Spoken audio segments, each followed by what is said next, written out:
صل على محمد وآل محمد.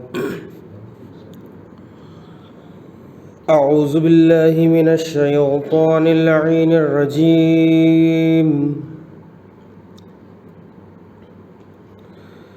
بسم الله الرحمن الرحيم.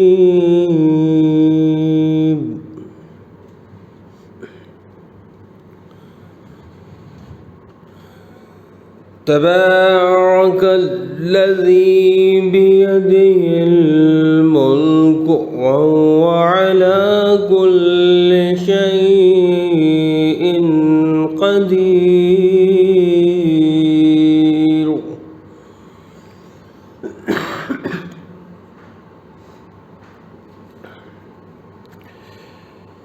الذي خلق الموت والحياة ليبلوكم أيكم أحسن عملا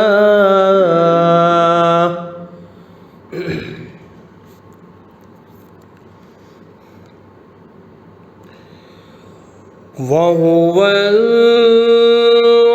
العزيز الغفور.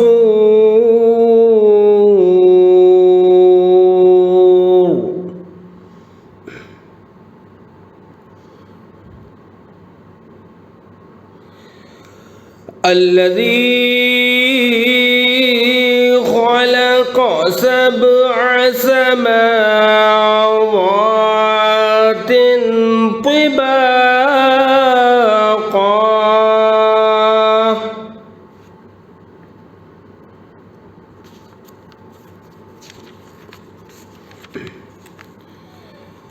ما ترى في خلق الرحمن من تفاوت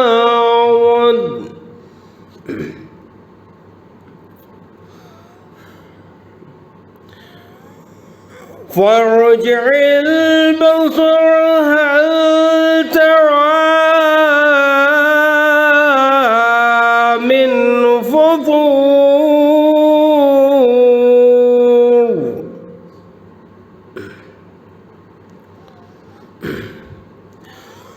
ثم ارجع البصر كرتين ينقلب إليك البصر خاسئا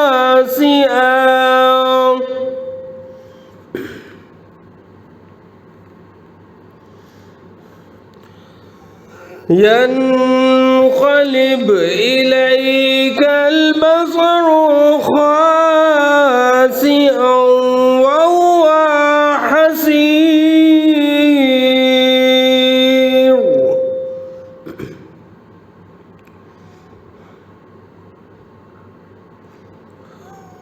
ولقد زينا السماء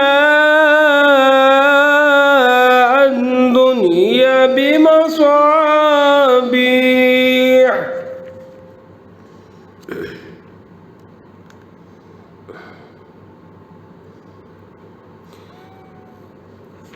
بمصابيح وجعلناها رجوما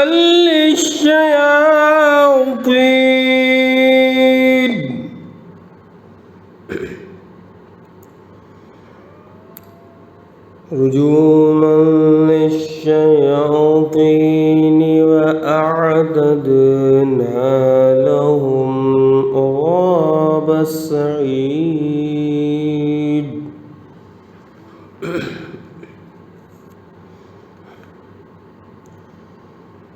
وللذين كفروا بربهم عذاب جهنم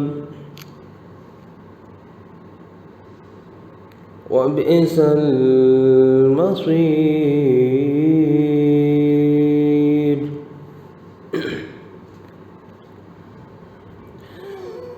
إذا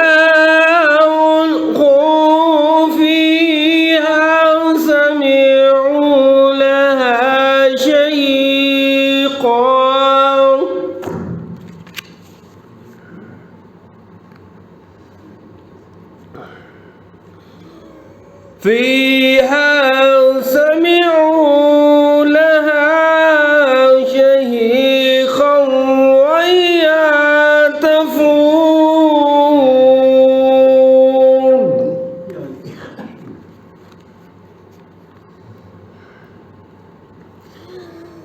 تكاد تميز من الغيظ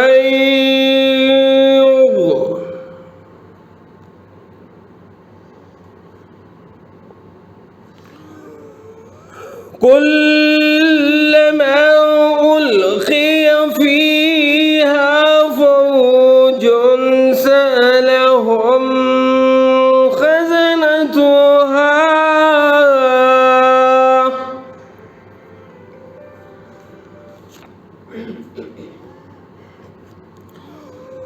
فوج سألهم خزنتها ألم يأتكم نذير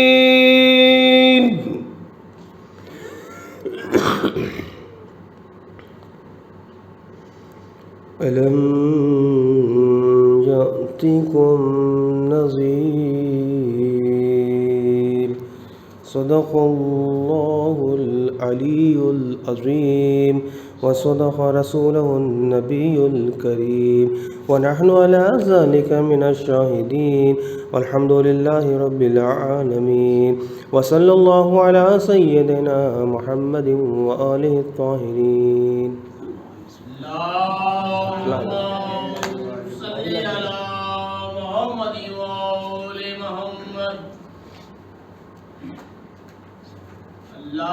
اللهم صل على محمد وآل محمد.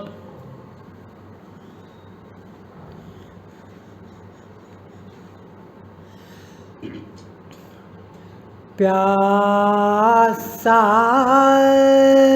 رہا جانے نبی ایوائے نہرے القمہ اٹھتی وہ موجیں تیری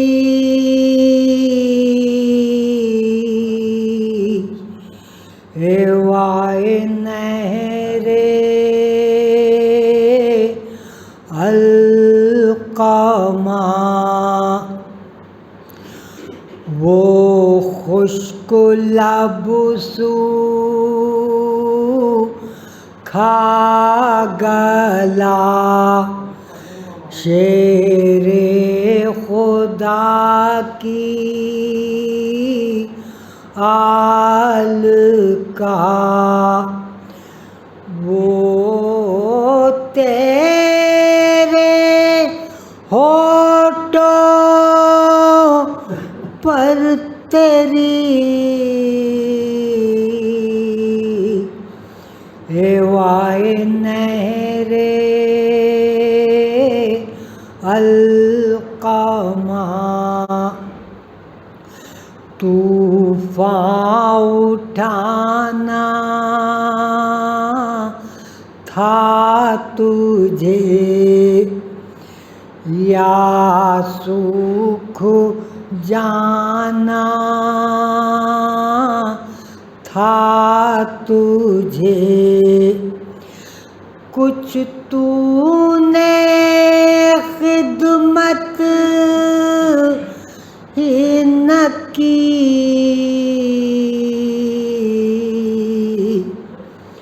ایوائے نہرے القمہ ایک مشک پانی کے لیے عباس کے شان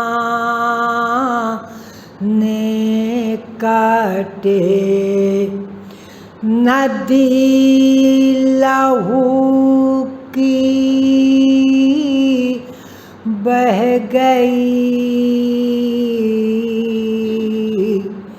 اے وائے نہر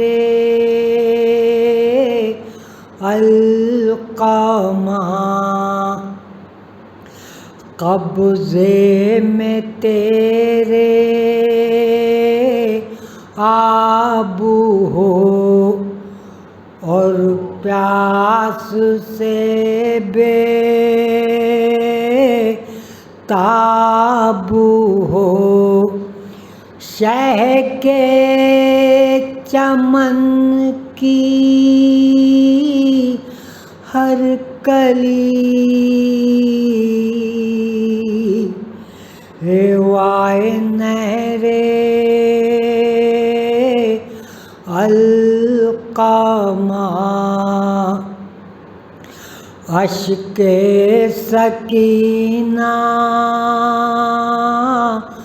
بہہ گئے، منہ دیکھتے سب رہ گئے، تو اور تیری دریا دلی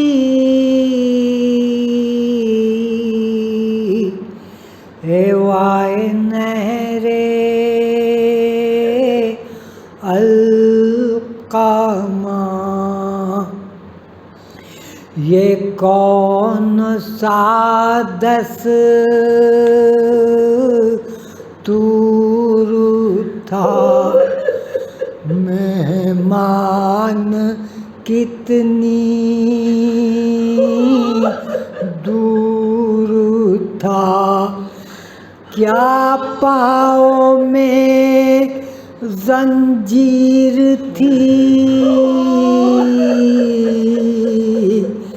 اے وائے نہر القامہ، خیمہ رہے شبیر کا، یوں دھوپ میں جلتا ہوا، ساحل پہ ہو فوج شقی اے وائے نہر القامہ، حسرت کی ایک تفسیر تھی، خود تیرے دل پر تیر تھی، جو موج اٹھی ایسی اٹھی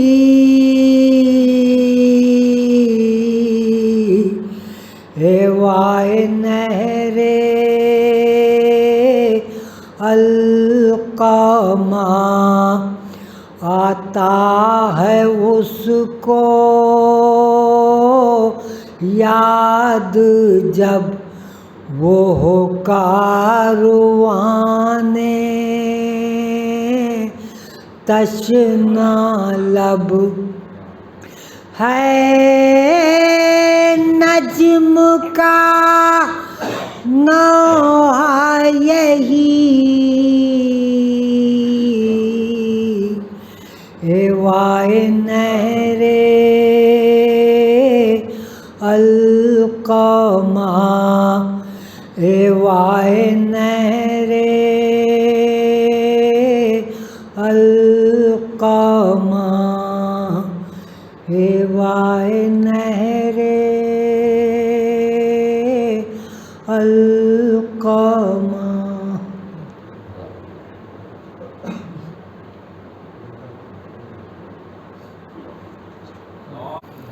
سورہ فاتحہ۔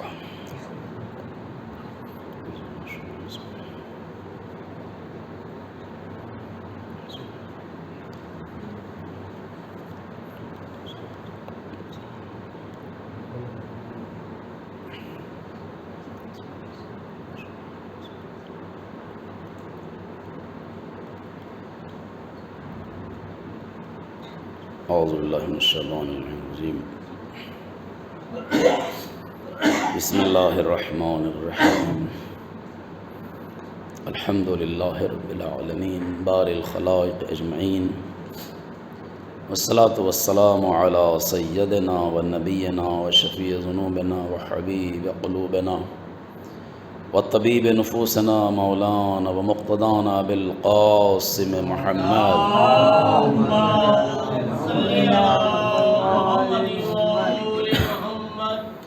والصلاة والسلام علی آلہ الطیبین الطاہرین المعصومین ولعنت اللہ علی اعدائہم وقتلتہم وغاصب حقوقہم ومنکر فضائلہم اجمعین من الآن الى قیام یوم الدین آمین یا رب العالمین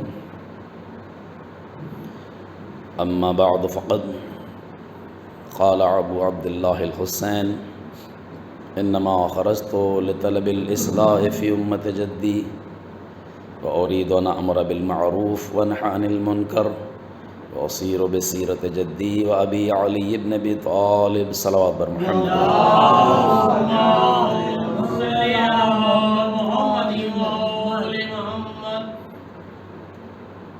حضرت سید الشہداء نواس رسول فرزند علی و بطول امام حسین علی مقام علیہ السلام ارواحنا لہ الفدا کا مشہور و معروف یہ جملہ جو آپ نے وصیت نامے میں تحریر کیا تھا آپ کی خدمت میں پیش کیا جا رہا ہے، اور یہ آج اس رضاخانے کی 8ویں مجلس ہے جس میں اس عنوان سے گفتگو ہو رہی تھی اور ہو رہی ہے کہ کربلا جلوگاہ اخلاق ہے۔ کربلا وہ عظیم درسگاہ ہے کہ جہاں سے انسانیت کا پیغام ساری دنیا کو پہنچایا جاتا ہے۔ کربلا وہ اسکول ہے کہ جہاں پر صرف اور صرف سچائی، حق اور اچھائی کا پاٹھ پڑھایا جاتا ہے، درس دیا جاتا ہے۔ کربلا وہ مکتب ہے جہاں خداوند عالم کے احکامات اور اس کے عظیم پیغمبر کی سیرت کو لوگوں کو تعلیم دی جاتی ہے۔ کربلا وہ حقیقت ہے جو کبھی ختم ہونے والی اور کبھی مٹنے والی نہیں ہے۔ کربلا کو جس رخ سے بھی دیکھیں، آج ساری دنیا میں امام حسین علی مقام کا غم منایا جا رہا ہے، مختلف انداز سے، مختلف شکل سے، مختلف طریقوں سے، شہروں میں، دیہات میں، ندیوں کے کنارے، جنگلوں میں، صحراؤں میں، اور خداوند عالم کی دیگر مخلوقات مختلف شکلوں میں امام حسین کا غم منا رہی ہے۔ کیوں نہ منائے ساری دنیا میں حسین کا غم، کیوں نہ منایا جائے؟ سوچنے والی بات ہے۔ پوری دنیا میں کوئی علاقہ ایسا نہیں ہے جہاں حسین کا غم نہیں ہے۔ اس کی بہت ساری وجوہات ہیں، بہت سارے ریزنز ہیں۔ ایک تو یہ کہ خود حسین کی قربانی، سب سے پہلا مرحلہ تو یہی کہ حسین کی قربانی سب کے لیے تھی۔ سب کا مطلب یعنی انسانیت کے لیے تھی، اللہ کے لیے تھی، اس کے پیغام کے لیے تھی۔ اور پھر دوسرے یہ کہ وہ رحمت للعالمین کے نواسے ہیں، تو جب ان کا نانا ساری دنیا کے لیے رحمت ہے، پھر تو نواسے کا غم ساری دنیا کو منانا ہی چاہیے۔ اس لیے کہ جہاں تک بھی انسان کے رشتے کا دائرہ ہوتا ہے، وہاں تک جس سے ہم مربوط ہیں، جس سے ہم جڑے ہوئے ہیں، اس کا غم مناتے ہیں۔ اگر ہمارا کوئی عزیز جس سے ہمارا تعلق ہے یا دوست 7 سمندر پار بھی ہے، اسے معلوم ہو جائے کہ صاحب فلاں کے یہاں، ان کے یہاں کوئی ٹریجڈی ہو گئی ہے، تو اسے وہاں رنجیدگی ہوگی، اسے وہاں تکلیف ہوگی۔ ظاہر ہے کہ حسین پوری دنیا کے لیے ایک ایسا پیغام چھوڑ گئے ہیں، ایک ایسا سندیش چھوڑ گئے ہیں کہ جس میں آپس میں محبت، سلوک، حسن سلوک، اچھائی اور خوبیوں کے پیغامات ہی ہیں، اس کے علاوہ کچھ نہیں ہے۔ یہی وجہ ہے کہ آج اگر ہم کربلا کو دنیا کے سامنے پیش کرتے ہیں تو دنیا یہ بات ماننے پہ مجبور ہو جاتی ہے کہ واقعی حسین حق پر تھے، حسین کی کوئی غلطی نہیں تھی، اور جو مد مقابل تھا سامنے وہ کھلم کھلا فاسق اور فاجر تھا، اس نے اتیاچار کیا، اس نے ظلم کیا۔ اور اگر ایسا نہیں تھا تو وہ اس کے لشکر میں چھوٹے چھوٹے بچے کیوں نہیں تھے؟ اس کے لشکر میں ایسے بچے کیوں نہیں تھے جو جنگ کرنے کے لائق نہ ہوں؟ لیکن حسین کی طرف تو بچے بھی تھے، خواتین بھی تھیں، بوڑھے بھی تھے۔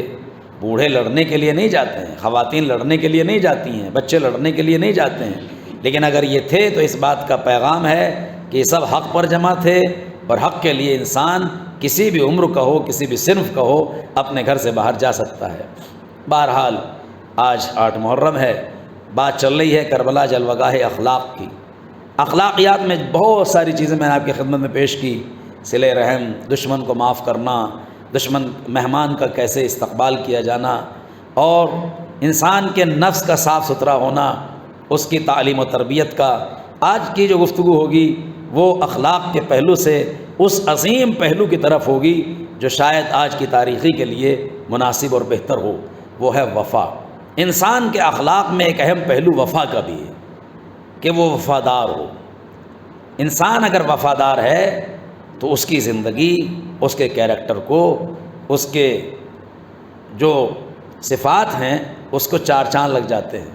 یہ شخص وفادار ہے۔ خداوند عالم نے بھی وفا کی تعریف کی، معصومین علیہ السلام خاص طور سے پیغمبر اسلام نے بھی وفا کے متعلق بہت سی حدیث ہماری خدمت میں پیش کی ہیں۔ لیکن علیہ السلام یہ فطری چیز ہے کہ انسان وفا کو پسند کرتا ہے، وفاداری کو پسند کرتا ہے۔ عہد و پیمان جو عہد کر لیتا ہے، کسی سے معاہدہ کر لیتا ہے، اس کو پورا کرنے کو پسند کرتا ہے۔ کوئی بھی ہو، زمانے اسلام سے پہلے بھی جب کفار تھے، مکے میں مشرکین تھے، اگر وہ آپس میں کوئی معاہدہ کر لیتے تھے اور معاہدے کو کوئی توڑ دیا کرتا تھا تو اسے برا سمجھا جاتا تھا کہ اس نے معاہدے کو توڑ دیا ہے، یہ آدمی صحیح نہیں ہے، یہ قبیلہ صحیح نہیں ہے، اس سے معاہدہ یہ ہوا تھا، اس نے یہ توڑ دیا۔ خود ہمارے پیغمبر حضرت محمد مصطفیٰ صلی اللہ علیہ وآلہ وسلم نے ارشاد فرمایا کہ وعدہ اور عہد و پیمان، معاہدہ اگرچہ دشمن سے بھی کیوں نہ ہو، کفار سے بھی کیوں نہ ہو، اگر ہو تو اسے پورا کرو، اس لیے کہ خداوند عالم وعدے کو توڑنے کو اور عہد و پیمان کو ختم کرنے کو پسند نہیں کرتا۔ یہ انسانی اخلاق کے خلاف ہے بات، انسانی اخلاق کے، انسانی اقدار کے خلاف ہے بات کہ انسان وعدہ وفائی کرے۔ وعدہ کیا ہے تو اسے وفا کرو، کسی سے عہد و پیمان کیا ہے تو اسے عہد و پیمان کو پورا کرو۔ سورہ یاسین کی مشہور و معروف آیت، الم اعہد الیکم یا بنی آدم اللہ تعبدوا، کہ تم شیطان کی عبادت نہ کرنا، اس کی پیروی نہ کرنا۔ الم اعہد، کیا ہم نے عہد نہیں کیا تھا؟ یا بنی آدم اللہ تعبدوا الشیطان انہ لکم عدو مبین، وہ تو تمہارا کھلا ہوا دشمن ہے۔ اگر ہم نے اللہ سے معاہدہ کیا، اس کے بندوں سے معاہدہ کیا، تو ہم اس معاہدے کو پورا کریں، یہی وفا ہے۔ وفا یعنی غداری نہ کرنا، وفا یعنی بات کو جو مانی کہی گئی ہے اس کو پائے تکمیل تک پہنچانا۔ یہ انسانی اخلاق میں ایک بہترین جوہر ہے وفاداری، اور یہ ایسا جوہر ہے جو انسان کی شخصیت کو نکھار دیتا ہے، اس کی شخصیت میں 4 چاند لگا دیتا ہے کہ انسان وفادار ہے۔ آپ دیکھیں، ہم بہت سے جانوروں کو کس لیے تعریف کرتے ہیں؟ بہت سے جانور ہیں اللہ نے خلق کیے ہیں، بظاہر انہیں لوگ ویسا اس عنوان سے اچھا نہیں سمجھتے کہ صاحب نجیس جانور ہے یہ ہے، لیکن جب بات وفاداری کی آتی ہے تو کہتے ہیں فلاں جانور بڑا وفادار ہے، اپنے مالک کو بچا لیا۔ گھوڑے کی وفا کا تذکرہ ہوتا ہے، کتے کی وفا کا تذکرہ ہوتا ہے، ارے وہ تو جانور ہے، کہنے جانور تو ہے مگر یہ صفت اس کی ایسی ہے جو اسے لائق تعریف بنا رہی ہے، یہ صفت اس کی ایسی ہے جو اسے تعریف کے لائق بنا رہی ہے۔ تعجب ہے اگر ایک جانور میں وفا کی صفت پیدا ہو جائے تو وہ لائق تعریف ہو، لوگ اسے اچھا سمجھیں، تو پھر انسان کی اگر صفت وفا بلند ہو جائے تو پھر وہ تو واقعی لائق قدر ہی نہیں بلکہ لائق ذکر ہونا چاہیے۔ تو وفا کہیں بھی پائی جائے اس کو اچھا سمجھا جاتا ہے، اور یہ ایسے ہی وفا ایسے ہی پیدا نہیں ہوتی، یہ معرفت کے ساتھ پیدا ہوتی ہے۔ وفا کے لیے انسان سامنے والے کو خود اپنے تئیں جب اپنے آپ کو سمجھ لیتا ہے کہ میرا ایک اسٹینڈرڈ ہے، مجھے گرنا نہیں چاہیے، بس جہاں انسان یہ سمجھ لے کہ مجھے گرنا نہیں چاہیے، اپنی بات کو پانی دینا چاہیے، بات کو پورا کرنا چاہیے، وہیں سے اس میں وفا کا شعور پیدا ہو جاتا ہے۔ آج جس عظیم شخصیت کا تذکرہ کرنا ہے وہ وفا کے اس منزل پہ فائز ہے کہ جس کے بعد ہم وفا کی اور کوئی منزل ہمیں دکھائی نہیں دیتی۔ وہ صداقت کی اپنے عہد و پیمان کے اس مقام پہ فائز ہے کہ جہاں تصور بھی ساتھ چھوڑ دیتا ہے۔ وہ کون شخصیت؟ وہ ہے عباس با وفا کی شخصیت، عظیم ترین شخصیت غازی عباس۔ ساری دنیا میں 8 محرم کو غازی عباس کے حوالے سے لوگ پہچانتے ہیں، جانتے ہیں۔ کہیں بھی دیکھیے آج عباس کا ماتم ہو رہا ہے۔ ہوئے تو سب کربلا میں ایک ہی دن شہید ہیں، وہ تو میں مستقل آپ سے سنتے ہی رہتے ہیں، سب کے سب عاشور کے دن شہید ہوئے 10 محرم کو، لیکن اس لیے بانٹ دیا گیا 7 محرم جناب قاسم، 6 محرم جناب علی اصغر یا جناب علی اکبر، الگ الگ علاقوں کے اعتبار سے، 8 محرم جناب عباس۔ عباس کی وفا کا عالم یہ ہے کہ اگر کہیں تعزیہ بالفرض نہیں بھی اٹھایا جاتا حالات کے وجہ سے یا کسی بھی وجہ سے، مگر پرچم عباس ضرور اٹھا لیا جاتا ہے۔ پورے جلوس میں کم از کم ایک پرچم تو دکھائی دیتا ہے۔ میں نے عرض کیا تھا کل، شاید یہاں پر یا ممکن ہے کہیں اور کیا ہو، کہ نیو یارک میں دل میں پرچم عباس بلند ہوگا، اور دوسرے ممالک میں، دنیا کے دوسرے ممالک میں جہاں دیکھو پرچم عباس بلند ہے۔ اسی کو لوگ پرچم حسینی بھی کہتے ہیں۔ بھائی دونوں بھائی الگ تو نہیں ہیں، عباس اور حسین الگ تو نہیں ہیں۔ جہاں خود حسین یہ کہہ رہا ہوں میرے بھائی میری جان تجھ پر قربان ہو جائے، جو اگر علی نفس رسول تھے تو عباس نفس حسین تھے۔ قرآن اگر علی کو نفس رسول کہہ رہا ہے تو تاریخ عباس کو نفس حسین کہہ رہی ہے۔ تو یہ پرچم عباس تعزیہ نظر آئے نہ آئے، مگر عباس کا پرچم ضرور نظر آتا ہے۔ کیوں؟ اس لیے کہ انہوں نے ایسی ہی خدمت اپنے بھائی کی انجام دی، ایسی ہی وفا اپنے بھائی اور ان کے بچوں کے ساتھ کی کہ دنیا حیرت میں پڑ رہی ہے کہ اس شخص نے بھوکا اور پیاسا رہ کر اتنا بڑا کام انجام دیا ہے۔ وفا، ہم خدا سے وفا کریں قابل قدر، ہم اپنے والدین سے، ماں باپ سے وفا کریں قابل قدر، بھائی بھائیوں سے وفا کریں قابل قدر، بیوی شوہر سے وفا کرے قابل قدر، بچے ماں باپ سے اور ماں باپ بچوں سے وفا کریں قابل قدر ہے، دوست دوست سے وفا کرے قابل قدر ہے۔ عزیزان گرامی، وفا کسی بھی شکل میں پائے جائے وہ ہمیشہ قابل تعریف ہوتی ہے۔ صلوات بر محمد و آل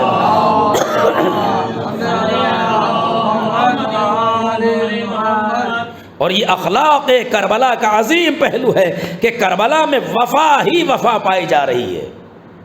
اصحاب حسینی کی وفا، خود حسین سند دے رہے ہیں، خود سند دے رہے ہیں خطبہ دینے کے بعد کہ اللہ کی قسم کھا کے کہہ رہے ہیں، خدا کی قسم کھا کے یہ بات میں کہہ سکتا ہوں، امام فرما رہے ہیں کہ اپنے اصحاب سے زیادہ با وفا اصحاب میں نے کسی کے نہیں پائے۔ جیسے مجھے میرے ساتھی با وفا ملے ہیں ایسے، اور میرے عائزہ، خالی اصحاب کے لیے نہیں کہا، اب عائزہ کے لیے، میرے اصحاب اور میرے رشتہ دار عائزہ و اقارب جو یہاں موجود ہیں، ان سے زیادہ با وفا میں نے کسی کو نہیں پایا۔ پتہ چلا اگر اصحاب میں بھی وفا پائے جائے دوستوں میں تو وہ بھی قابل قدر ہوتی، امام کی نظر میں قابل قدر ہوتی، قابل عزت ہوتی۔ تو عباس با وفا ہیں۔ کون عباس؟ جن کی تخلیق ہی کربلا کے لیے ہوئی، اللہ نے جن کو پیدا ہی کربلا کے لیے کیا۔ گفتگو بزرگوں کے لیے نہیں ہوتی، بچوں کے لیے پڑھتا ہوں، 2-4 بچے آ گئے ان کے لیے۔ آپ دیکھیں جس علی کو اللہ نے حسین اور حسن جیسے بیٹے دیے ہوں، جو رسول کے نواسے ہوں، فاطمہ کے بیٹے ہوں، خود امام ہوں، انہیں اور بیٹے کی کیا ضرورت تھی؟ اور بھی، حالانکہ اور بھی بیٹے تھے، محمد حنفیہ بھی تھے، لیکن پھر یہ کیا ضرورت تھی کہ عقیل سے یہ کہیں کہ بھائی عقیل میں چاہتا ہوں کہ ایسا خاندان مجھے بتا دو کہ جو بہادر ہو، باوفا ہو، اس کی صفات گنائے، تاکہ میں اس خاندان میں شادی کروں اور اس سے ایک بہترین اولاد مجھے حاصل ہو، ایک بہترین بیٹا پیدا ہو۔ اور جناب عقیل نے تلاش کر لیا، جبکہ علی خود جانتے ہیں، خود انصاب کا علم ان کے پاس ہے، لیکن جناب عقیل چونکہ بڑے بھائی ہیں اور علم الانصاب کے ماہر بھی ہیں، عرب کے حالات اور قبیلوں سے بخوبی واقف ہیں، اسی لیے مولا کائنات نے جناب عقیل سے کہا۔ عقیل کون ہے؟ مولا علی کے بھائی، بڑے بھائی، 4 بھائی تھے مولا علی، سب سے بڑے طالب، پھر عقیل، پھر جعفر طیار، پھر مولا علی۔ تو کہہ رہے ہیں کہ ایسا خاندان، ایسا قبیلہ جو بہادر ہو، شجاع ہو۔ بات آ گئی تو کہتا چلوں، پہچانو کربلا میں اخلاق کیا ہے، کربلا کا اخلاق کیا ہے۔ اخلاق کیا ہے؟ باپ اگر موجود نہیں ہے، بڑا بھائی موجود ہے۔ بھائی ابو طالب تو زندہ نہیں تھے نا، ان کی وفات ہو چکی ہے مکے میں۔ علی ہے، علی کے بڑے بھائی ہیں اور اعزا ہیں، لیکن اخلاق یہ ہے کہ اگر بھائی موجود ہے بڑا تو وہ باپ کی جگہ ہے، اس سے مشورہ کرو، اس کی قدر کرو، اس کی بات کو مانو، تو اگر بات ماننے کے لائق ہے اس کو عزت دو۔ علی امام ہو کر اپنے بڑے بھائی سے مشورہ کر رہے ہیں، یہ خالی عباس ہی کے لیے مشورہ نہیں کر رہے ہیں، قیامت تک کے لیے سند بنا رہے ہیں کہ دیکھو گھروں میں کیسے عزت سے رہا جاتا ہے، شریف خاندان اپنے بھائیوں کا کیسا احترام کرتے ہیں۔ صلوات بر محمد و آل محمد۔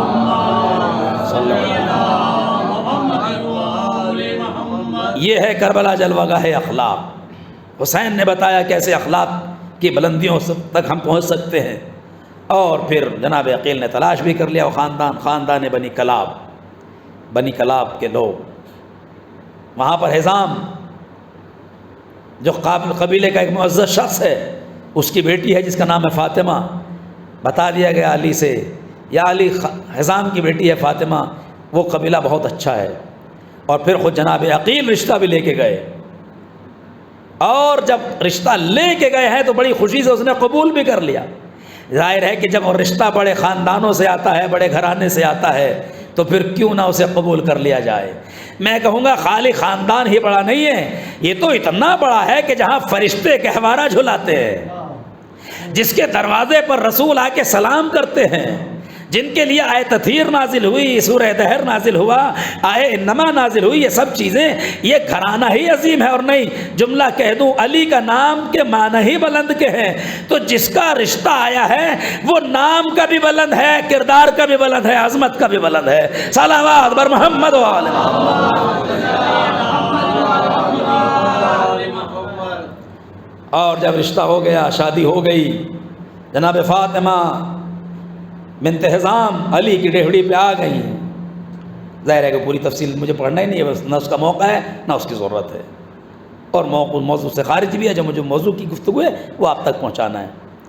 تاریخ نے لکھا، دیکھیے بچیوں کی تربیت ایسا ہونا چاہیے، بچیوں کی تربیت، بچی کسی گھر جائے تو وہاں اپنے میکے کا نام روشن کرے، اچھائی میں، نہ کہ خدا نخواستہ برائی میں۔ ایسا کردار دے ماں، ایسی تربیت دے بچیوں کو اور بچوں کو کہ اگر وہ اپنے سسرال جائیں تو ان کا نام روشن ہو، یہ اپنے میکے سے اپنے بہو بن کے کسی کے گھر جائے تو اس کا نام روشن ہو۔ آئی ہیں فاطمہ بنت حزام، جب چوکھٹ پہ پہنچی ہیں تو چوکھٹ کو بوسہ دیا ہے، سلام کیا ہے۔ کیوں؟ کہ یہ فاطمہ کا دروازہ ہے، یہ علی کا دروازہ ہے، مجھ سے پہلے فاطمہ یہاں کی بہو بن کے رہی ہیں۔ اور جب اندر داخل ہوئی تو بچوں نے ماں کہہ کے خطاب کیا۔ یہ فاطمہ کی تربیت تھی حسن حسین کو، کہ دیکھو خالی ماں میں ہی نہیں ہوں، تمہارے گھر میں جو اس کے بعد علی شادی کریں گے تو وہ بھی ماں کی حیثیت رکھتی ہیں۔ تو وہیں سے کہا نہیں، میں تو تمہاری خادمہ بن کے آئی ہوں، رسول کی بیٹی کی خادمہ ہوں، رسول کی بیٹی نہیں ہے یہاں پر۔ مگر بچوں نے وہی احترام کی عزت دی، اور اس کے بعد منزل آگے بڑھتی رہی۔ خدا نے علی کو چاند سا بیٹا عباس عطا کیا، ایسا بیٹا کہ جس کی تمنا خود علی نے کی۔ کیوں تمنا کی تھی؟ کہ ایک بیٹا پیدا ہو میرا بہادر بیٹا، شجاع بیٹا، وفادار بیٹا، تاریخ نے ہی لکھا تاکہ کربلا میں میرے حسین کے کام آئے۔ میں ایک سوال کرنا چاہتا ہوں، جس علی نے خدا سے مال دنیا سے خدا سے کبھی کچھ نہیں مانگا، جب بھی مانگا خدا کی رضا مانگی، جب بھی مانگا اس کا کرم مانگا، لطف و عنایت مانگی، علی نے مال دنیا کیا مانگا ہے؟ اگر مانگا تو ایک بیٹا مانگا، ایسا بیٹا جو ان کے شایان نشان ہو، جو ان کے نقش قدم پہ چلے۔ تو میرا ایک سوال ہے، خدا جب ایسے بندے کو کوئی تحفہ دے گا، کوئی بہترین نعمت دے گا تو وہ کیسی دے گا؟ اسی اعتبار سے دے گا نا، جیسا مانگنے والا ہے، جیسا دینے والا ہے، ویسی چیز دی جاتی ہے۔ ہم اور آپ نہ جانے کتنے گفٹ دیتے ہیں، شادیوں میں بہت جگہ دیتے ہیں گفٹ، برتھ ڈے میں دیتے ہیں، شادیوں میں دیتے ہیں، ویسے دیتے ہیں۔ جیسا مانگنے والا یا جیسا دینے والا ایسی چیز ہمیشہ دی جاتی ہے۔ کہیں تحفہ دیا جاتا ہے، کہیں بھیک دی جاتی ہے، اسی عنوان سے دی جاتی ہے۔ ہم دیکھ رہے ہیں زیادہ قریب ہے، زیادہ عزت دار ہے تو ویسی چیزیں دیتے ہیں۔ جہاں جو مانگ رہا ہے وہ بھی علی ہے، جس سے مانگ رہا ہے وہ بھی علی ہے، خدا کا نام بھی علی العظیم، جو مانگ رہا ہے وہ بھی علی۔ تو پھر مجھے کہنے دیجئے وہ تحفہ بھی ویسا ملے گا جو واقعی بلند و بالا ہو، بہترین ہو۔ اس لیے خدا نے عباس جیسا بیٹا دیا۔ لقد خلقنا الانسان فی احسن تقویم، قرآن مجید کی آیت۔ ہم نے انسان کو بہترین شکل میں پیدا کیا ہے، ہم نے انسان کو بہترین شکل میں پیدا کیا ہے۔ تو یہ تو جرنل انسان کی بات ہے، عام انسانوں کی بات ہے۔ اگر کوئی چیز تحفے میں دی جائے گی تو وہ کتنی اچھی ہوگی۔ دینے والا خدا ہے۔ شاید یہی وجہ ہے تاریخ نے لکھا کہ اس خاندان میں سب خوبصورت تھے، ایک سے ایک خوبصورت، ایک سے ایک بہادر، ایک سے ایک، لیکن کسی کو بھی قمر بنی ہاشم نہیں کہا گیا۔ بنی ہاشم کا چاند صرف عباس کو کہا گیا۔ تو عباس اس لیے بنی ہاشم کا چاند ہے کہ یہ خدا کا تحفہ ہے علی کی بارگاہ میں۔ صلوات بر محمد و آل محمد۔ قمر بنی ہاشم میں دے دیا، عباس کا نام رکھ دیا گیا، خود مولا عباس کا نام مولا کائنات نے رکھا عباس۔ عباس کے معنی لغت میں ڈکشنری میں کئی ایک لکھے ہیں، جو مشہور و معروف معنی ہے وہ یہ ہے ایسا بہادر شیر جسے دوسرے شیر دیکھ کے ڈرنے لگے۔ دیکھیں شیر سب برابر ہیں، لیکن ایسا شیر کہ جسے دوسرے دیکھ کے ڈرنے لگے۔ ہمارے آدمیوں میں کیا ایسا نہیں ہوتا؟ انسانوں میں ہوتا۔ کوئی ایسا بہادر ہوتا ہے کہ لوگ اس سے نظر بچا کے چلے جاتے ہیں، ارے ادھر نہ دیکھو فلاں بیٹھا ہوا ہے۔ اب تو وہ زمانہ خیر ختم ہو گیا، پہلے کے زمانے میں آپ دیکھیے کہ ایک بہادری، ایک جلوہ ہوتا تھا، انسان خوف کھاتا تھا۔ تو شیر وہ ایسا شیر ہے عباس کہ جسے دوسرے بہادر دیکھ کر دنگ رہ جاتے ہیں۔ عباس کا نام خود علی امام عالی مقام نے رکھا، اور جب پیدا ہو گئے تو روایت میں ہے مولا کو خبر دی گئی، آئے۔ ظاہر ہے کہ پہلے جب کہیں بچہ کی ولادت ہوتی ہے تو پہلے چھوٹے دوڑتے ہیں، چھوٹے آ کے دیکھتے ہیں، وہیں یہاں بھی ہوا۔ خود حسین گئے بھائی کو دیکھنے کے لیے، علی سے پہلے حسین نے گود میں لیا ہے عباس کو۔ تاریخ نے کیا لکھا؟ آنکھ بھی نہیں کھولی تھی جیسے علی نے آنکھیں نہیں کھولی تھی۔ مشہور و معروف فقرہ ہے نا تاریخ کا کہ جب علی خانہ کعبہ میں پیدا ہوئے تو علی نے آنکھ نہیں کھولی، جب رسول کی گود میں آئے تب آنکھ کھولی۔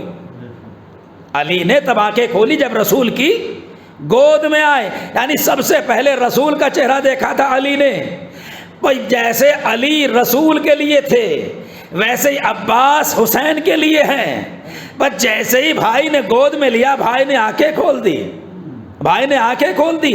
مگر تاریخ نے یہ بھی لکھا جب ہاتھ بڑھائے تو ہاتھ آگے کر دیے۔ یہ ہاتھ عباس ننھے ننھے ہاتھ آگے نہیں کر رہے ہیں، شاید آواز دینا مولا پہلے میرے ہاتھوں کا نذرانہ قبول کر لیجئے۔ اور آنکھ کھولی، گود میں لے لیا، پیار کیا۔ پھر علی آئے، انہوں نے آغوش میں لیا، اور کتنی مرتبہ آنکھوں سے اشک جاری ہو گئے، کتنی مرتبہ گریہ کیا۔ لوگوں نے پوچھا کیوں گریہ کر رہے ہیں، کیوں رو رہے ہیں؟ تو یہی فقرہ مولا عباس کے لیے حضرت علی نے فرمایا تھا جو میں دیکھ رہا ہوں وہ تم نہیں دیکھ رہے ہو، یہی ننھا سا بچہ جو آج میری گود میں ہے، اس کے یہ بازو میرے حسین کی حمایت اور محبت میں قطع کر دیے جائیں گے۔ یہ پیاسا رہے گا، میرے حسین کی محبت میں پیاسا رہے گا۔ اس کی شخصیت بڑی عظیم ہے۔ عباس کی تربیت علی نے کی۔ کیسی تربیت؟ وفا کی تربیت۔ کیسی تربیت؟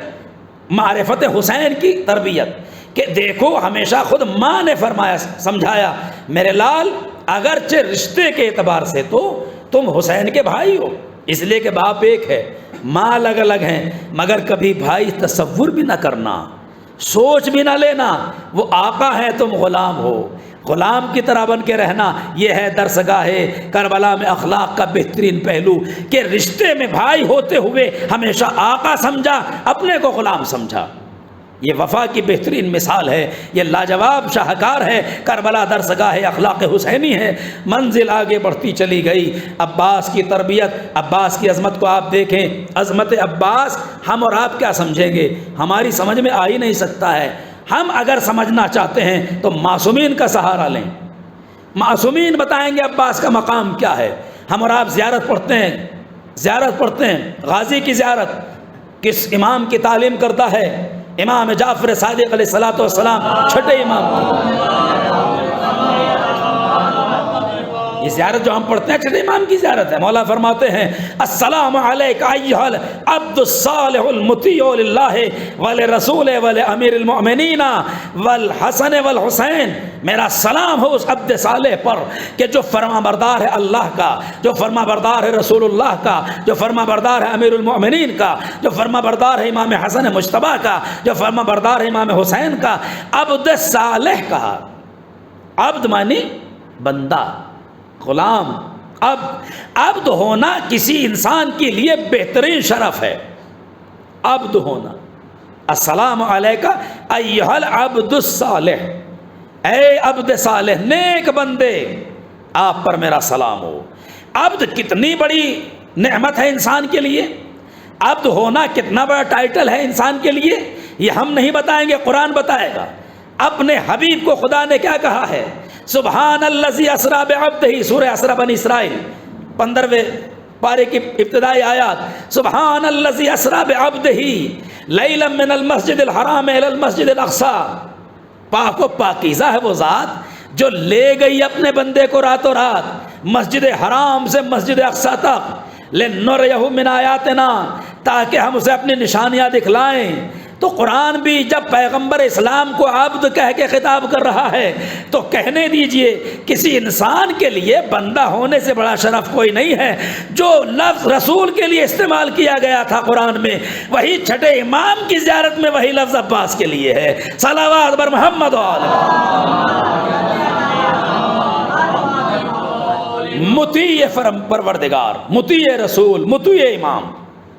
اور عظمت عباس ایک دو مجلس کیا کئی اشروں میں ہم بیان نہیں کر سکتے، اور ظاہر ہے جو بزرگ ہیں ان کی تو بات ہی الگ ہے۔ یہ حقیر و ذلیل و ناقص بندہ بھی مجھے اپنے اوپر یقین ہے اس بات کا کہ واقعی ایک دو اشروں میں بھی غازی کے مناقب اور فضائل بیان نہیں کیا سکتے، اس کے لیے تسلسل چاہیے، مستقل گفتگو چاہیے۔ عبد صالح ہیں، اور ایک مقام پہ غازی کے لیے فرمایا کس نے؟ چوتھے امام نے۔ معرفت دیکھیں آپ، چوتھے امام جنہوں نے خود عباس کو دیکھا، جنہوں نے خود عباس کے سامنے زندگی گزاری، کربلا میں بھی دیکھا، کربلا سے پہلے بھی دیکھا، خود بھی امام ہیں، تسلسل امامت ان کا خاصہ ہے۔ فرماتے ہیں اللہ میرے چچا پہ رحم نازل کرے، کان امن العباس افقہ الزمان، میرا چچا عباس دنیا کا فقیہ ترین شخص تھا۔ فقیہ کہتے ہیں عالم کو، فقیہ کہتے ہیں جس کے پاس سب سے زیادہ علم ہو، جیسے ہمارے مراجع کرام ان کو فقیہ کہتے ہیں۔ فقیہ ہے فلاں، فقیہ ہے بزرگ، فقیہ یعنی جس کو دین کے معاملات میں بہت زیادہ معلومات ہو۔ ارے جو خود امام ہے وہ عباس کے لیے کہہ رہا ہے کہ میرا چچا افقہ زمان ہے، تو جس کے علم کی گواہی، جس کے علم کی گواہی خود امام وقت دے، اس وقت کا امام، اس کا عالم کیا ہوگا۔ اور آگے بڑھا رہا ہوں، بچن فکر بات کو تمام کر رہا ہوں۔ افسوس یہ ہوتا ہے کہ وقت بہت تنگ ہوتا ہے، اس میں بہت سی چیزیں، کتنی چیزیں جو سوچتے ہیں کہ یہ پیش کرنا ہے رہ جاتی ہیں۔ عظیم و عجیب و غریب فقرہ ہے امام معصوم علیہ الصلوۃ والسلام کا۔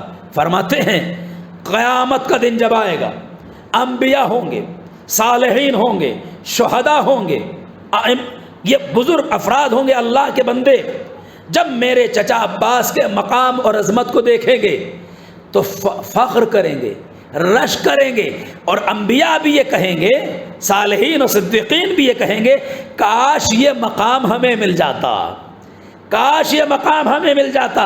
بس آپ توجہ سے اور غور سے سنتے رہیے، توجہ شرط ہے، جس کے مقام تک پہنچنے کے لیے انبیاء رش کرتے ہوں، صالحین رش کرتے ہوں، اس کا مقام کتنا بلند ہوگا۔ میں اس کے مقام کے لیے ایک لفظ دے دوں بات کو آگے بڑھانے کے لیے، ارے اتنی عظمت نہ ہوتی تو حسین یہ نہ کہتے شب عاشور، اے میرے عباس میرے ماں باپ تجھ پر قربان ہو جائیں، میری جان تجھ پر قربان ہو جائے۔ آج بھی در عباس سے کیا نہیں ملتا۔ باب الحوائج ہے میرا غازی، باب الحوائج 3 ہی لقب ہیں تاریخ اسلام میں، ایک امام موسیٰ کاظم کا، ایک جناب عباس کا، ایک جناب شہزادہ علی اصغر کا، لیکن زیادہ تر مشہور جناب عباس کے حوالے باب الحوائج۔ جہاں دیکھیے باب الحوائج، ان کی ڈہڑی پہ سب کچھ ملتا ہے، سب کچھ ملتا ہے، عمل ہے، علماء نے تجربہ کیا ہے۔ 2 رکعت نماز ادا کیجئے، اس کا ثواب جناب ام البنین کو ہدیہ کیجئے۔ کیوں؟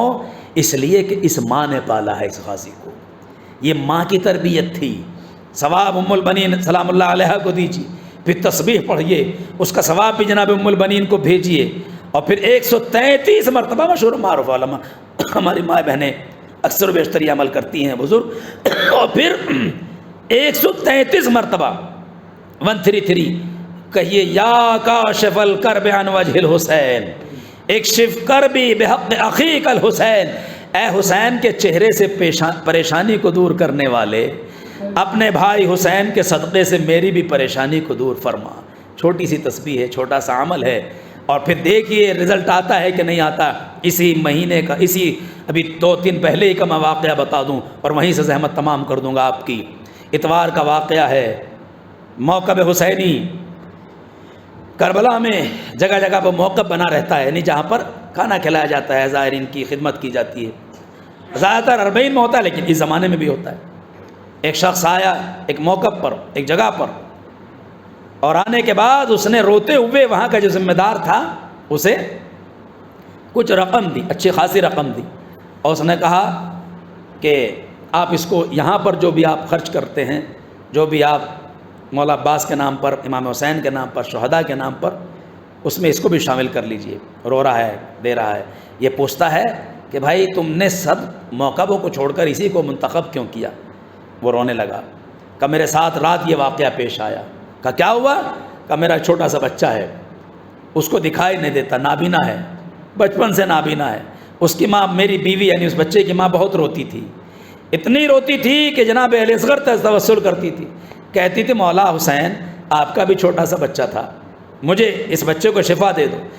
ڈاکٹر نے تجویز کیا آپریشن، منڈے میں، یہ جو منڈے گیا پرسوں، نرسوں ظاہر آج بدھ ہے کل منگل، پرسوں اس کا آپریشن ہونا تھا۔ یہ بات اتوار کی ہے، ڈاکٹر نے کہا ٹھیک ہے آپریشن ہو جائے گا، کوشش ہوگی کہ یہ اس کی آنکھوں میں روشنی آ جائے، باقی اللہ مالک ہے۔ کہ میں یہ سوچ کر کہ آپریشن کل ہے یعنی پیر کو ہے، میں اتوار ہی کو تمہارے اس موقع میں آیا، اور میں نے سوچا کہ چلو یہاں سے کچھ تبرک لے لیا جائے۔ جب تبرک لیا تو میں نے جو ذمہ دار تھا اس وقت تو دوسرا آدمی تھا، اس وقت میں نے اس سے کہا کہ بھائی تم میرے بچے کے لیے دعا کرنا، میرے بچے کا آپریشن ہے، اللہ اس کی آنکھوں میں شفا دے دے، اس کی آنکھوں کو روشنی دے دے۔ اس نے کہا گھبراؤ نہیں، گھبراؤ نہیں۔ آج کی شب جناب ام البنین سے منسوب ہے، چونکہ ایران عراق میں ایک دن پہلے چل رہا ہے نا محرم، وہاں آج 9 ہے، یہاں 8 ہے، کہ یہ شب جناب ام البنین سے منسوب ہے، تم غازی عباس سے توسل کرو، ام البنین سے توسل کرو، تمہارے بچے کو شفا مل جائے گی۔ مجھے اس بات کا یقین ہے کہ اس نے یہ کہا، میرے دل کو تھوڑی تسلی ہوئی۔ میں نے وہاں جو دیگ چڑھ رہی ہوئی تھی، کھانے کے لیے پک رہی تھی، اسی دیگ سے جو سیاہی لگ جاتی ہے نیچے آگ کی وجہ سے، کالک جو لگ جاتی ہے، اپنے ہاتھ سے اس سیاہی کو اتارا، اور جانے کے بعد، گھر جانے کے بعد یہ سوچ کر کہ یہ وہ دیگ ہے کہ جس میں حسین کے عزاداروں کا، حسین کے اوپر ماتم کرنے والوں کے لیے تبرک تیار ہو رہا ہے، یہ سوچ کر اس بچے کی آنکھوں میں بطور سرما لگا دیا، یہ کہہ کر اے ام البنین اے غازی عباس، اس نے یہی کہا ہے نا کہ آپ کے صدقے میں شفا ملے گی؟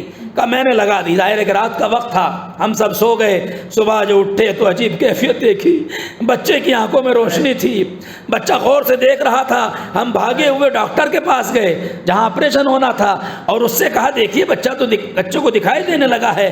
بچے نے چیک کیا، ڈاکٹر نے چیک کیا بچے کو، کہتا ہے اب آپریشن کی ضرورت نہیں ہے، غازی نے اسے شفا دے دی ہے، ام البنین نے شفا دے دی ہے۔ اے مولا، ہم بھی آئے ہیں آپ کی بارگاہ میں، ہم بھی آئے ہیں مولا، ہماری نور بصیرت اور نور بصارت بڑھ جائے، مشکلات دور ہوں۔ عزیزان گرامی، وہی حسین کہ جس کے اوپر نرغ عادہ تھا، اسی کی پناہ میں تھے حسین۔ اللہ اکبر، تمام کر دیتا زحمت کو، مگر کیا کروں، 8 محرم ہے، دل چاہتا ہے غازی کے مصائب مختصری صحیح آپ تک پہنچا دوں۔ سمجھیں گے آپ عباس کے مقام کو؟ کیا مقام ہے عباس کا؟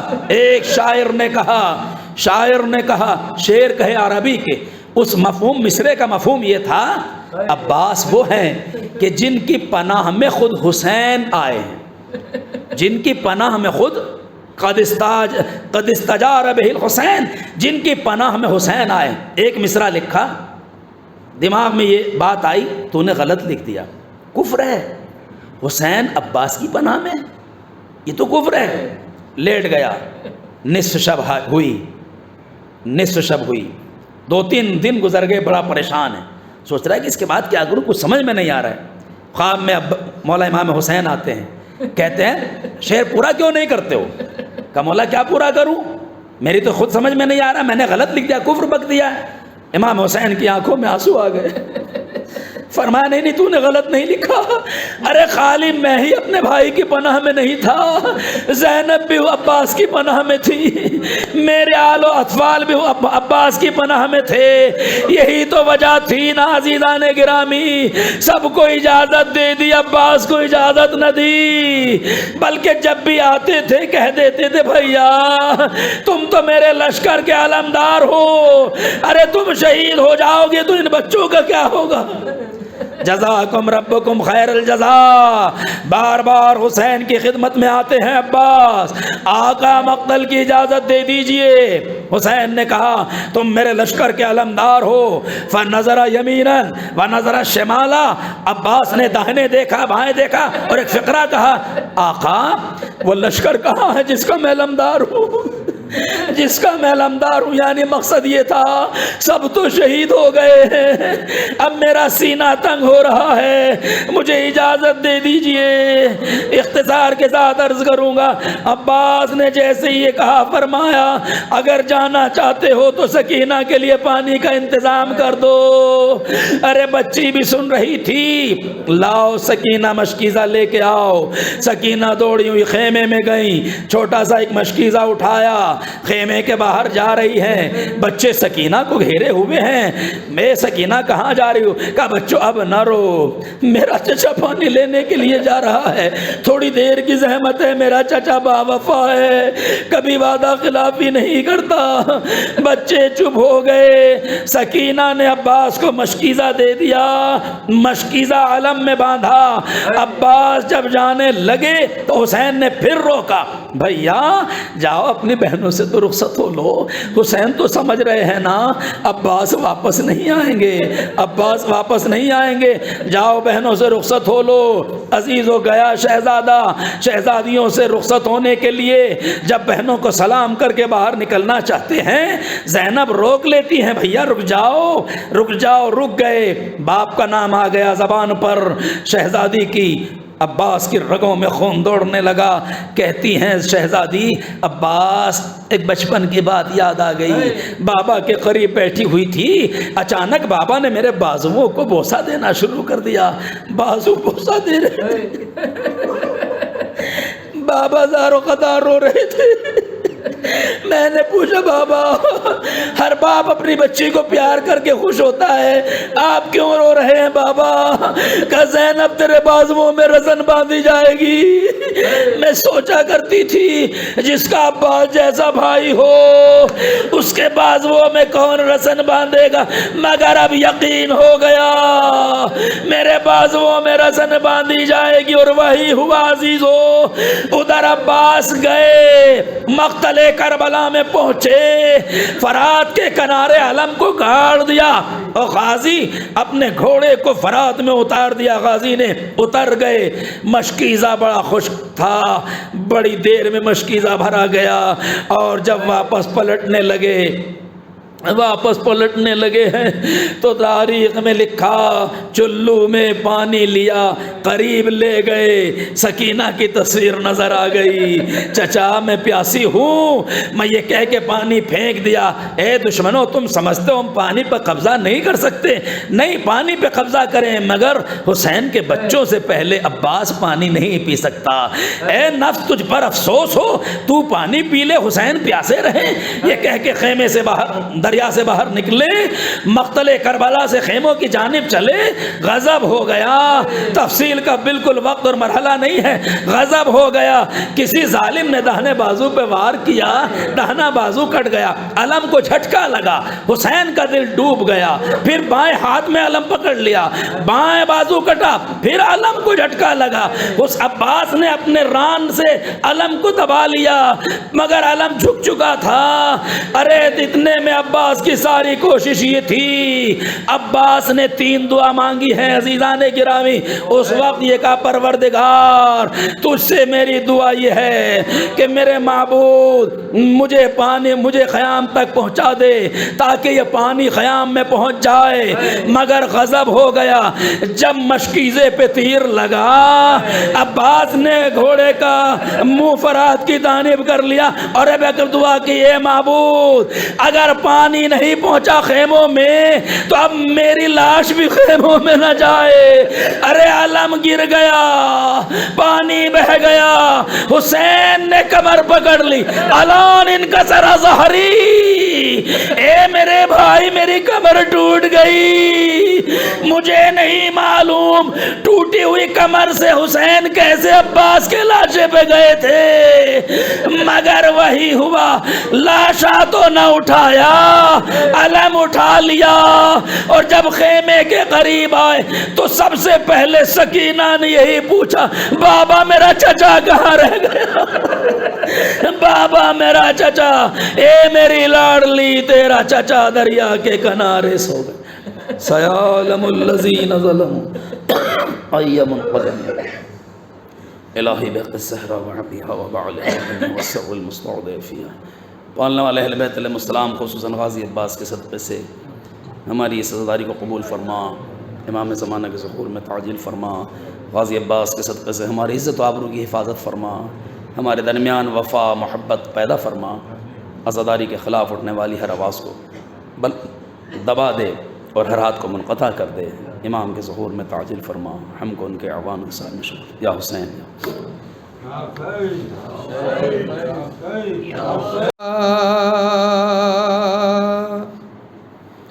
چلتا رہا چلتا رہا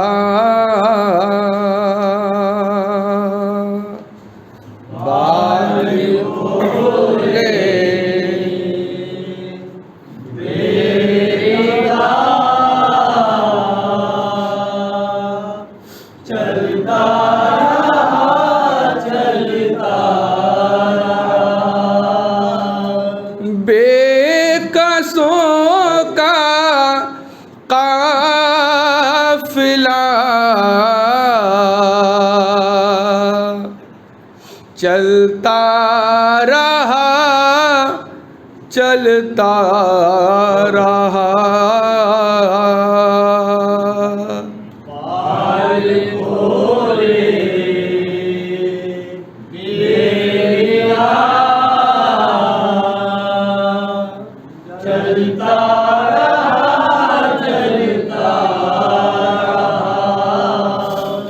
ایک رسن میں کے 12 ستاروں کے گلے ایک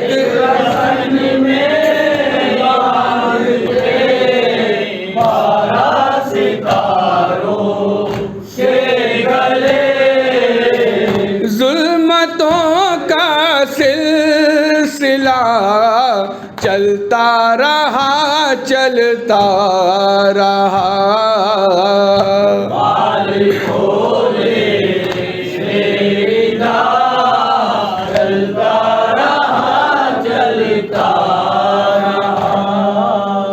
نوک نیزاں پر سفر کرتا ہوا فرق حسین نوک نیزاں پر سفر کرتا ہوا فرق حسین سوئے زینب دیکھتا چلتا رہا چلتا رہا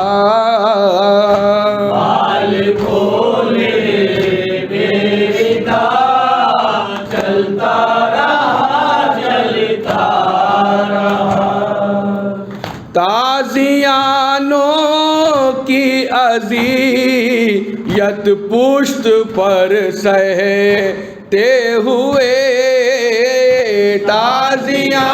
تازیانوں کی اذیت پشت پر سہتے ہوئے ایک قیدی راستہ چلتا رہا چلتا رہا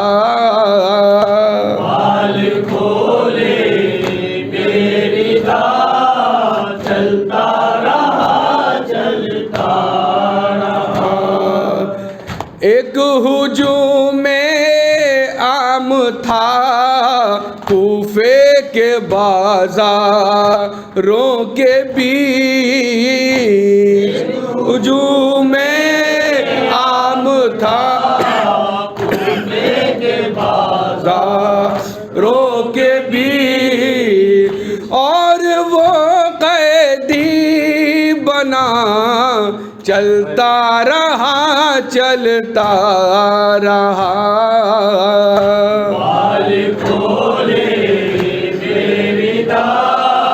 چلتا رہا چلتا رہا بیڑیوں کے بوجھ سے دشوار تھا چلنا مگر بیڑیوں کے بوجھ سے دشوار تھا چلنا مگر یہ اسی کا حوصلہ چلتا رہا چلتا رہا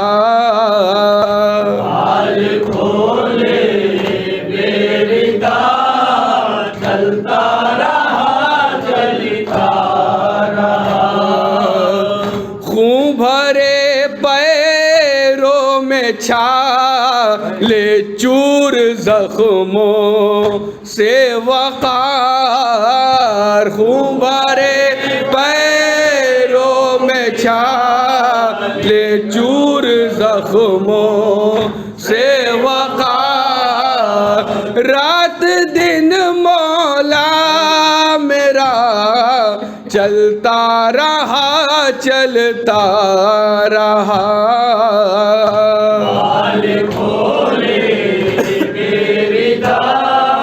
چلتا رہا چلتا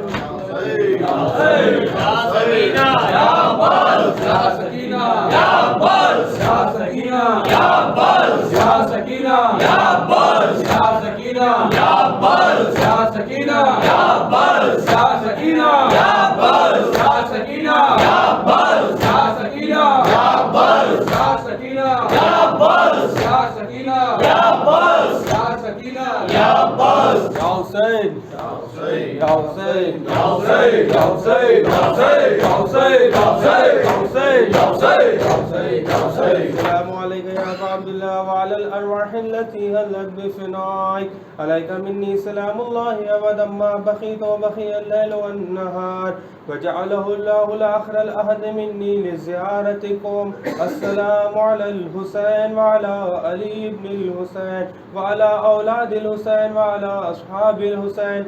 السلام عليك يا ساخي أتشاء كربلاء أبو الفضل العباس يا ابن أمير المؤمنين وأختك زينب الكبرى بنت أمير المؤمنين. السلام عليكم جميعا شهداء كربلاء وسراء كربلاء ورحمة الله وبركاته. السلام عليك يا غريب الغرباء. السلام عليك يا معين الضعفاء والفقراء. السلام عليك يا شمس الشموس أنيس النفوس أيها المدفون بأرض طور. السلام عليك يا مغيشية والزوار في اليوم الجزاء. السلام عليك يا سلطان العرب والعجم يا أبا الحسن روحي وجسمي لك الفداء. السلام عليك أختك المعصومة خم كريمة أهل بيت. السلام عليك ورحمة الله وبركاته. السلام عليك يا بقية الله. السلام عليك يا حجة الله. السلام عليك مولانا يا صاحب الأسر والزمان. الأمان الأمان الأمان من فتنة الزمان وشر الشيطان. السلام عليك يا خليفة الرحمن. السلام عليك يا إمام الإنس والجان. السلام عليك يا مظهر الإيمان. السلام عليك يا إمام زماننا هذا أجل الله تعالى فرجك وسهل الله مخرجك وظهورك وجعلنا من أعوانك وأنصارك ورحمة الله وبركاته.